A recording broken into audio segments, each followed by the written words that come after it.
అందరికీ నమస్కారం. ఈరోజు నేను చెప్పబోయే విషయం మొన్న 26వ తారీఖు శాసనమండలిలో లడ్డు కల్తీ విషయంలో ఒక డిస్కషన్ పెట్టారు. దురదృష్టం కొద్దీ వైసీపీ వాళ్ళు సభని సజావుగా జరగనివ్వకుండా డిస్కషన్ అర్ధంతరంగా ఆపేయడం జరిగింది. ఇప్పుడు మళ్ళీ అక్కడ మాట్లాడటానికి నాకు అవకాశం లేదు. కానీ ఒక మంచి విషయాన్ని ప్రజల్లోకి తీసుకెళ్లాల్సిన బాధ్యత నాకు ఉందని చెప్పి ఈరోజు మీ ముందుకు వచ్చి ఆ రోజు నేను మాట్లాడదాం అనుకున్న విషయాన్ని మీ ముందు పెట్టాల్సిన బాధ్యత నాకుంది.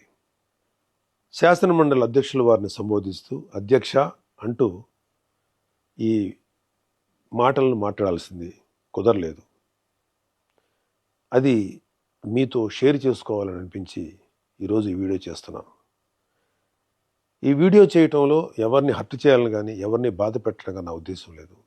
ఒకవేళ ఎవరైనా సరే ఏదైనా మీ మనసులో గాయపడితేనో లేకపోతే మీ మనసులో బాధపడితేనో నన్ను క్షమించండి. ఇప్పుడు వీడియోలోకి వెళ్దాం. లడ్డు కల్తీ జరిగిందా? నెయ్యి కల్తీ జరిగిందా? దర్శనం టికెట్ ద్వారా డబ్బులు దోచుకున్నారా? ఇంకా ఇతర మార్గాల ద్వారా ఆ దేవదేవుడి సొమ్ములు అపహరించారా? ఇవేవి మాట్లాడటానికి నేను రాలేదు. జరగకూడని అపచారం జరిగిపోయింది. అది హిందూ ప్రజల గుండెల్లోకి వెళ్ళిపోయింది. దాని గురించి కూడా మాట్లాడటానికి నేను రాలేదు. కర్మ గురించి కొన్ని మాటలు మాట్లాడాలనిపించింది. భారతదేశం కర్మభూమి. ఈ కర్మభూమిలో అనేక రకాల మతాలు, కులాలు, జాతులుగా ఏర్పడి ఉన్నప్పటికీ అంతిమంగా అందరూ భారత సంతతి, హిందువుల సంతతి. మనమంతా హిందూ మత మూలాల నుంచి వచ్చిన వారమే. అనేక కారణాల వల్ల రకరకాల మతాలను స్వీకరిస్తున్నప్పటికీ మనందరి నరనరానా జీర్ణించుకున్నది హిందూ ధర్మం మాత్రమే. ఏ మతస్థుడైనా ఏ వ్యక్తులైనా కర్మ సిద్ధాంతానికి కట్టుబడి ఉండాల్సిందే. For every action there is an equal and opposite reaction అని న్యూటన్స్ లా చెప్పినట్టు కర్మ సిద్ధాంతం ఆధ్యాత్మిక భావన మాత్రమే కాదు, ఇది సైన్స్ కూడా. ఏ గింజ నాటితే ఆ పండే కోస్తాం. విత్తనాలు వృక్షాలుగా ఎదుగుతాయి అనేది సైన్స్ అయితే కర్మ కూడా సైన్సే. కాదు అందులో దైవత్వం దాగి ఉంది అంటే కర్మ కూడా దైవత్వమే. కర్మ సిద్ధాంతానికి విశ్వవ్యాప్తంగా అనేక మంది ఏదో ఒక విధమైన డెఫినేషన్ ఇచ్చిన వారే. మంచి పనులు చేస్తే కుటుంబానికి, మనకి, పిల్లలకి కూడా మంచి జరుగుతుంది. తప్పు చేస్తే పిల్లలకి, కుటుంబానికి, మనకు కూడా మంచిది కాదు. Karma has no menu. You get served what you deserve. Eventually everybody will have to face the karma whether it is good or bad. దైవద్రోహం చేయటం అన్నిటికన్నా చెడు కర్మ. ఒకవేళ దేవుడితో పెట్టుకుంటే దేవుడైనా క్షమిస్తాడేమో కానీ కర్మ మాత్రం ఎవరినీ క్షమించదు. కర్మ అనేది కంటికి కనిపించిన ఒక శక్తి. Even God has to face it. భగవంతుడు కూడా మానవ జన్మెత్తితే కర్మను అనుభవించాల్సిందే. కురుక్షేత్ర సంగ్రామంలో ధర్మాన్ని పరిరక్షించడానికి శ్రీకృష్ణుడు వేసిన కొన్ని వ్యూహాలు, తద్వారా గాంధారి శాపాన్ని తన కర్మగా స్వీకరించిన భగవానుడైన శ్రీకృష్ణుడు కూడా కర్మను అనుభవించక తప్పలేదు.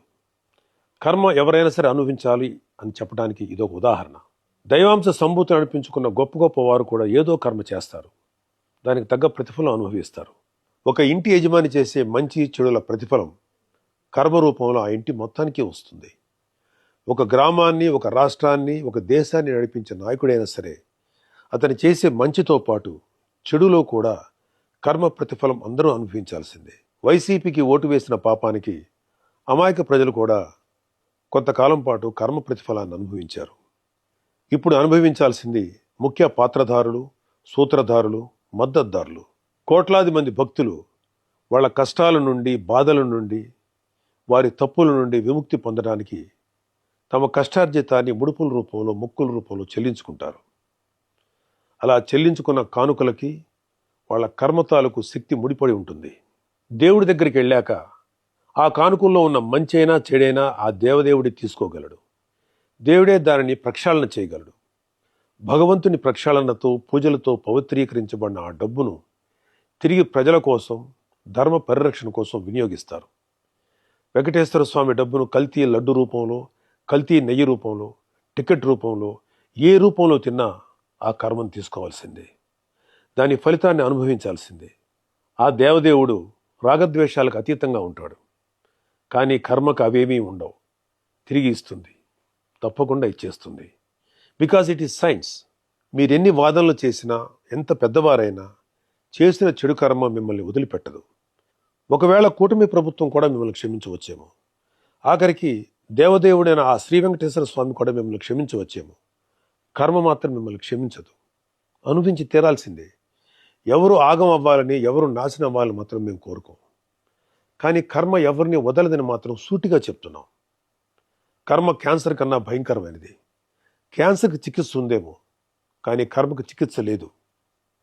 క్షమించమని ఆ స్వామివారిని కోరుకోవడం ఒక్కటే మీరు చేసే పాపానికి ప్రాయశ్చిత్తం. ఇప్పటికైనా చేసిన తప్పుకు క్షమాపణలతో పాప ప్రాయశ్చిత్తం చేసుకోవాలని లడ్డు కల్తీ స్కామ్ భాగస్వాములకు, పాత్రధారులకు, సూత్రధారులకు, మద్దతుదారులకు సూచిస్తున్నాం. మీరు చేసిన పాపాలు మీ కుటుంబ సభ్యులకు అంటుకోకుండా మీ వరకే పరిమితం అవ్వాలని ప్రార్థిస్తున్నా. మీ కర్మకు మిమ్మల్ని వదిలేస్తున్నాం. చివరిగా ఒక మాట చెప్పి ముగిస్తాను. ధర్మరాజు చేసిన రాజసూయ యాగంలో శ్రీకృష్ణుడికి అగ్రతాంబూలం ఇవ్వటానికి నిశ్చయించబడింది. కృష్ణుడికి అగ్రతాంబూలం ఇవ్వటానికి ఇష్టం లేని శిశుపాలుడు లాంటి దుర్మార్గుడు, పాపాత్ముడు అనేక పాపాలు చేశాడు. అనేకమైన మాటలు అగ్రతాంబూలం తీసుకుంటున్న శ్రీకృష్ణుడి మీద సంధించాడు. చాలా చెడ్డగా మాట్లాడాడు. శ్రీకృష్ణ భగవానుడు వెంటనే కోపించుకోలేదు, ఆవేశపడలేదు. కానీ అతనికి కొంత అవకాశం ఇచ్చాడు. ఆయన ఎదురుగా ఉన్న పళ్ళెంలో వక్కలున్నాయి. అతను మాట్లాడే ప్రతి చెడు మాటకి, ప్రతి చెడు చేతకి ఒక్కొక్క వక్క చొప్పున లెక్క పెడుతూ ఉన్నాడు. 100 వక్కలు లెక్కెట్టాక శ్రీకృష్ణ భగవానుడి చేతిలో ఉన్నటువంటి సుదర్శన చక్రం ఆ శిశుపాలుడి కంఠాన్ని ఖండిస్తుంది. ఈ సీన్ని శ్రీకృష్ణ పాండవీయం అనే చిత్రంలో దివంగత నందమూరి తారక రామారావు గారు, మాజీ ముఖ్యమంత్రి, మహానుభావుడు శ్రీకృష్ణుడు పాత్ర వేసినప్పుడు మన కళ్ళకు కట్టినట్టు చూపించారు. హైందవ ధర్మాన్ని ఆచరించే ఉత్తముడు, నా స్నేహితుడు తనికెళ్ల భరణి గారు ఈ లడ్డు కల్తీ విషయం తెలిసిన తర్వాత బాధతోటి, ఒక రకమైన వ్యంగ్యంతో ఒక కవిత లాంటిది చెప్పారు. దానికి ఒక పేరు పెట్టారు ఆయన, బొక్కలు లెక్కెట్టేశాను జాగ్రత్త అని. ఎందుకో అది కూడా మీకు చదివి వినిపించాలని నాకు అనిపించింది. ఈ కవితని శ్రీ వెంకటేశ్వర స్వామి పాయింట్ ఆఫ్ వ్యూలో ఆయన చెప్పడం జరిగింది. కల్తీ లడ్డుని కళ్ళకద్దుకొని నోట్లో వేసుకున్నాను. వెంకటేశ్వరుడి గొంతులో వెలక్కాయ పడింది, పచ్చి వెలక్కాయ పడింది. నేను కేశవుణ్ణా, శివుణ్ణా? నా గొంతులోది తిరుపతి లడ్డూనా, పశుపతి మింగిన గరళమా? వడ్డీ కాసుల వాడికే లాస్ చూపించిన ఆ జగన్నాటక సూత్రధారి నువ్వేనన్నమాట. 7 కొండలను ముట్టుకుంటే ఎవరినైనా వేసుకెళ్ళిపోతుంది రోయ్.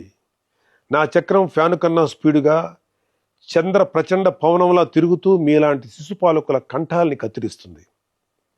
100 తప్పులు చేసేశారు, ఇక క్షమించే ప్రసక్తి లేదు. ఒక్కలు లెక్కెట్టేశాను, వస్తున్నా కబడ్దార్. గోవిందా గోవిందా.